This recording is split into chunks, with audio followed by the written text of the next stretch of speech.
הסיפור של הנביאה. אז את הסיפור של הנביאה אנחנו מבינים בצורה השלמה שלה, בשיחה של האדריכל. האדריכל והנביאה הם שני קצוות. הוא הזכר והיא הנקבה. בדיוק. זאת אומרת, הוא כמו החוכמה שהמטריקס בנוי על פיה, כן? והיא התנאי שנמצא בתוך המטריקס. איזה יופי זה להתחיל מהסוף להתחלה, זה פשוט תענוג. כן, כן, עכשיו, אחרי שדיברת והתבוננת בכל הסרט הזה, עכשיו אתה מבין אותו, הם עשו את זה בצורה מאוד יפה. לגמרי. כן. אז עכשיו היא ההתבוננות, היא התובנה, היא הבינה, כאשר למעשה היא לא יודעת את התוכנית הראשונית מעבר למה שהיא מתפקדת. תראה, היא יודעת, הקטע הוא, צריך להבין מה היחס של החוכמה והבינה. אתה רואה שכל חוכמה שנכנס למציאות, כל חוכמה, אז היא מצריכה איזה תנאי מסוים. זאת אומרת שחוכמה זה בעצם אור. אור שבא להאיר לך איזה משהו בתוך המציאות. ובכדי שהאור הזה ייכנס לתוך המציאות, אז צריך לבנות לו איזה בית. כן? שזה מה שאמרנו שאין בית אלא אישה. ולכן הם דווקא עשו הם לא עשו את זה נביא, הם עשו את זה נביאה. כן? מצד שהיא זאת שמעמידה את התנאי שמאפשר את המדרגה הרוחנית של כל אחד מבני ציון. כן? היא אומרת לניאו, אם תעשה כך וכך וכך, אז, כן? שלתנאי זה לשון אם. אבל זה פלא, לפי דבריך יוצא שעשית את הנביאה ואת האדריכל שותפים. הם שותפים בעל באמת. כורחם. הם שותפים.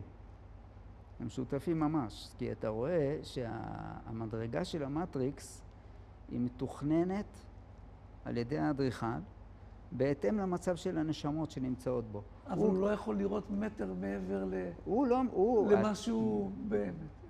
מה שהוא לא יכול לעשות, כן? זה שהוא לא מתייחס לתנאי, הוא מתייחס למציאות כמו שהיא. אם אתה מביא לי מציאות עם תנאי כזה וכזה, אז אני בונה לך מטריקס בהתאם לעניין הזה. אבל אם אתה עכשיו משנה את התנאי, או אתה עומד בתנאי יותר גבוה, אז בעצם התוכנית הקודמת כבר בטלה.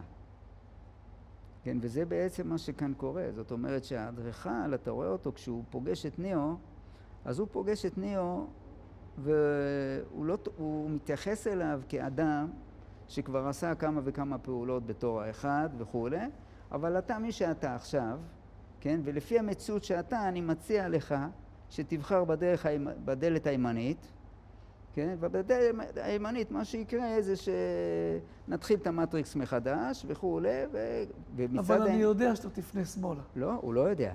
עדיין הוא לא יודע.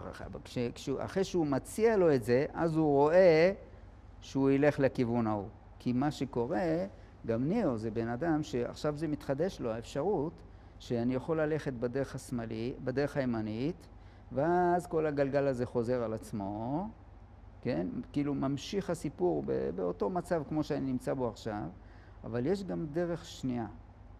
והדרך השנייה היא מחייבת איזו מסירות נפש מצידי, להציל את טריניטי. אתה חושב שזה להציל את טריניטי, וזה גם מה שחושב האדריכל. אבל בעצם אם אתה תחשוב בצורה כזאת, אתה תראה שכל הקטע הוא לא הגיוני. למה? מכיוון שאם עכשיו אנחנו מעמידים במאזניים, כן? אם אתה הולך ימינה, אז אתה מציל את האנושות, מציל את כל האנשים שנמצאים במטריקס. לא, כולם ימותו חוץ מ-16 ו-7. לא, זה נקרא שאתה מציל את האנושות, כן. ואת המטריקס אתה משאיר, כי מה שקורה, כל האנשים של ציון, אז יישארו מהם ה-23 או כמה אנשים שהם אמרו שיש שם, אבל המטריקס כולו יישאר אותו דבר. כן, המערכת יישאר אותה מערכת. בדיוק, זאת אומרת שכל עוד שהמטריקס קיים, אז יש שליטה על הנשמות. אז הוא כאילו בוחר באיזה מין מצב סטטי, אם הוא היה בוחר בדלת הימנית. כביכול, שישאר אותו דבר מה שהיה. אבל אצל ניאו זה לא קורה. זאת אומרת, הוא באותו רגע שהוא מעמידים לו את האופציה הזאת, כן? אז הוא יודע שבעצם יש כאן איזה צד, שאם אני הולך לדלת השמאלית, אז מה שיקרה בעצם, אני מעורר את המלחמה בצורה הרבה הרבה יותר חזקה. כי עכשיו, הכל פה על כף המאזניים. זה לא כאילו רוטינה שממשיכה. פה מתחיל עכשיו איזה מצב חדש, ואף אחד לא יודע מה יתפתח מהמצב הזה. אני לא הייתי אומר מתחיל, הייתי אומר ממשיך. אצל ניאו זה ממשיך. זה ממשיך למעשה, זה התוכנית של הנביאה. בדיוק. מכיוון שניאו הוא לכתחילה זה שצריך להיות המשיח, כן? אז המשיח הוא זה שצריך לגאול את העולם, לגאול את ההיעלם, כן? אז אתה רואה שהוא בתור מי שצריך למלא את הפונקציה הזאת עד הסוף, אז ודאי שהוא יבחר בדלת השמאלית. כן? זאת אומרת, זה הנטייה שלו, אתה מבין, ללכת לשם. אבל כשהוא הולך לשם, אז מה בעצם קורה? זאת אומרת, לפי הדיבור של האדריכל, אם אתה הולך לשם, אז אתה משמיד את ציון, משמיד את המטריקס, ואז אז מה הרווחת? לכאורה, נניח שאתה תצליח להציל את טריניטי מהנפילה ההיא או מאיפה שהיא נמצאת בה. כן, נניח שאתה תצליח. אז מה הרווחת? הלוא אם כל המטריקס ילך וכל ציון ילך, אז גם הם ילכו. אז מה היה החשבון של ניאו? החשבון הוא שהוא מאמין באמונה שלמה, שיש גאולה לעולם. זאת אומרת, בדיוק. זאת אומרת שיש פה איזה צד אחר. זאת אומרת שהוא יוצא לדרך השמאלית, הוא לא הולך רק בשביל להציל את טריניטי. ודאי שלא. הוא מאמין לנביאה. הוא הולך בכיוון שהנביאה סללה לו, כן. הוא בפירוש לא מקבל את מה שהאדריכל אומר. בעצם... עם כל התחכום שלו, וכל הדיבור המדהים הזה של האדריכל, הצפוף הזה, שהוא מוריד לו את כל התובנה של המציאות, כן. הוא לא מקבל את זה. אין הכי נמי, הוא לא מקבל את זה, ואתה רואה שיש פה עוד דבר מעניין, זה שהוא בעצם, הוא לא עושה מה שהנביאה אמרה לו, כי הנביאה אמרה לו לכאורה משהו שאחרי זה הוא אומר, אז זה שקר. כי הוא אומר, כשהוא הגיע לאדריכל, הוא חשב שהוא מגיע לסורס, למקור, ומפה עכשיו נגמרה המלחמה. ופתאום הוא מגלה שלא נגמרה המלחמה, להפך, זה עבר למישור אחר לגמרי. למישור שהוא הרבה הרבה יותר מסוכן משהוא חשב עליו. באמצע הוא חשב שזה שקר באמת. בהתחלה באמת הוא חשב זה היה נראה כמו אכזבה גדולה, שקר אחד גדול. בדיוק. זאת אומרת, וזה נקודת בחירה מאוד מאוד מחודשת, אתה מבין, שהוא עומד בה. כי יכול עכשיו אתה מחליט, אתה לא מציית לאיזו הוראה שאמרו לך. אתה עושה איזה משהו חדשני לגמרי. כן, אתה צריך להכניס את האור של האחדות, או לבטל את המציאות הזאת של המלחמה שדיברנו עליה מקודם, במישור הרבה הרבה יותר מסוכן או חדשני. במילים אחרות זאת עליית מדרגה נוספת. כן. סדר עליית המדרגה שלו. שם למעשה הוא בוחר להיכנס לתוך המציאות הזאת, שתגלה את האחדות בתוך העולם. זאת אומרת, תסיים את המציאות של המלחמה. כי עכשיו מה שקורה, הוא נכנס לעובי הקורה של המלחמה, כי עכשיו זה מה שאמר לו, האדריכל הולך לקרות. אנחנו עכשיו הולכים להחריב את ציון, והוא הולך להילחם נגד הדבר הזה. כן? עכשיו בואו נחזור לקטע של הנביאה. אז אם אנחנו אומרים שהאדריכל זה כמו השכל שבונה את המטריקס, זה השכל שעל פיו המטריקס מתוכנן, ואתה רואה שהנשמות הוכנסו למטריקס, ולפי המדרגה ולפי המצב שלהם, אז ככה בונים את המטריקס. כן? זה הקטע של המטריקס. והוא יושב שם והוא עושה משוואות ופותר אותם, בכדי לעשות שיהיה חיים נוחים בתוך המטריקס לנשמות האלה, והם יהיו כולם בטריות ממושמעות, חסכות יוזמה, אתה מבין? שממשיכות את הדרך שלהם, ואנחנו נוכל להמשיך ליהנות מהאנרגיה של הגוף שלהם, שנמצאים בטיובות האלה וכו'. כן? זה הראש של האדריכל לכאורה. עכשיו, הנביאה מה שהיא עושה, כשהיא מספרת לניאו, במפגש השלישי שלה איתו, אז היא אומרת לו, האדריכל, הוא לא יכול לראות מעבר לשום בחירה. הוא בכלל לא בוחר. זה מה שאמרנו, לא מתייחס לשום תנאי, הוא מתייחס למציאות. המציאות היא שעכשיו המטריקס צריך להיבנות כך וכך וכך, לפי המצב של הנשמות. ואז ניאו שואל אותה, ומה התפקיד שלך? אז היא אומרת לו, to unbalance. כמו להפר את האיזון במציאות. כביכול הוא צריך לאזן את המשוואות, לאזן את המציאות, וליצור חיים נוחים ושקטים בתוך המטריקס הזה, והתפקיד שלי זה להפר את המציאות הזאת. זאת אומרת, להכניס תנאי חדש, שיחייב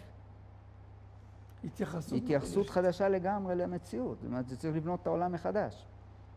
כן? זאת אומרת, זה התפקיד של הנביאה. ומה שהיא עושה בעצם, לכל אורך הסרט, היא מייעצת לבני ציון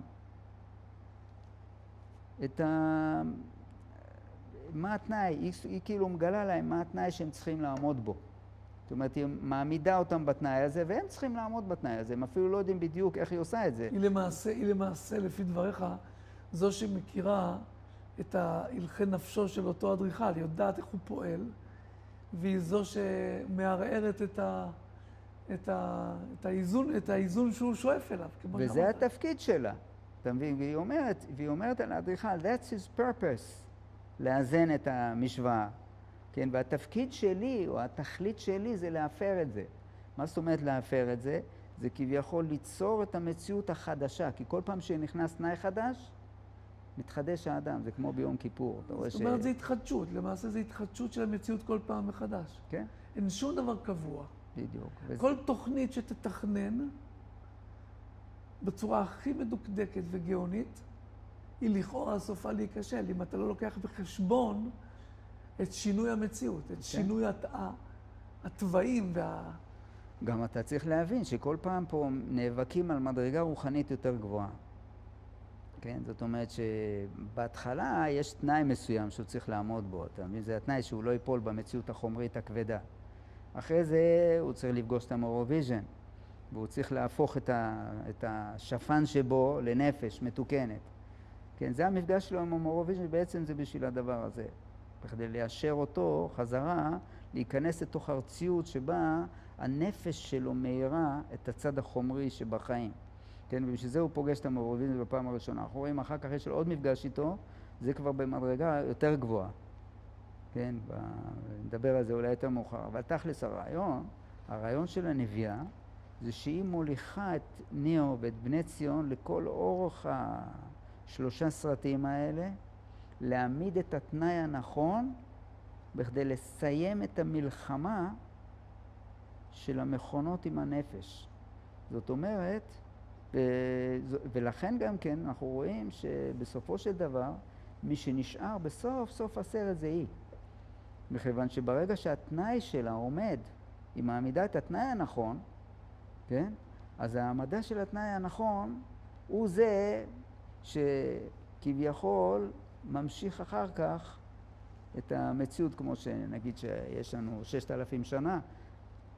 אתה רואה היו לפני ניאו, היו 5 אנשים שמילאו את הפונקציה של אחד, והוא השישי. זה כאילו כנגד ה6,000 שנה, שאחרי זה צריך להיות 1,000 השביעי. כן, אז 1,000 השביעי, לשם לוקחים את העמידה בתנאי של העולם הזה. כמו שאנחנו רואים, אתה רואה שביום שבת זה מעין עולם הבא. כן, מה זאת אומרת שזה מעין עולם הבא? זאת אומרת, יש לך איזה משהו בעולם הזה, שזה משהו מעין של מה שקורה אחרי שאתה גומר את הסיפור של פה. כן? כן. אז כאילו 1,000 השביעי זה אחרי שגמרת את כל הסיפור הזה, אז אתה מגיע לעולם הבא, ומה שעשית פה הוא מהווה בסיס כביכול למה שאתה תעשה שם. אני רוצה לחזור רגע לנביאה. מערכת היחסים בינה לבין האנשים שהיא עומדת מולם היא מאוד מעניינת, כי מצד אחד היא סוג של מדריכה, כמו שאמרת. כן. היא מגלה להם איך צריך לפעול. מצד שני, היא אומרת להם, תשמעו, אני לא יכולה להגיד לכם שום דבר מעבר למה שהחלטתם. אתם החלטתם, ועכשיו אתם עסוקים בלהבין את ההחלטה. אני יכולה להתייחס רק להבנה של ההחלטה שלכם. אני לא יכולה לעשות שום דבר מעבר לזה. כן. התפקיד שלה הוא מאוד מאוד מוגדר, הוא לא איזה מין, אני לא נשען עליה בתור, כמו המילה, שמה לכאורה מעיד על ידיעה מוחלטת של המציאות. זה לא מדויק. היא יודעת את מה שמותר לה לדעת, אבל אז למעשה הכל תלוי בי. הידיעה שלה מותנית גם בי. זה מאוד מעניין, כי בסופו של דבר הכל חוזר אל האנושי, אל האיש האנושי הזה שהוא הכי קטן, אבל הוא הכי גדול בעצם. בגלל שהוא זה שמממש את התנאי. הוא זה שמממש את התנאי, הוא זה שבוחר, בדיוק. הוא זה שמבין את הבחירה, והוא זה שלמעשה מנהל את כל המציאות. אין הכי נעמי.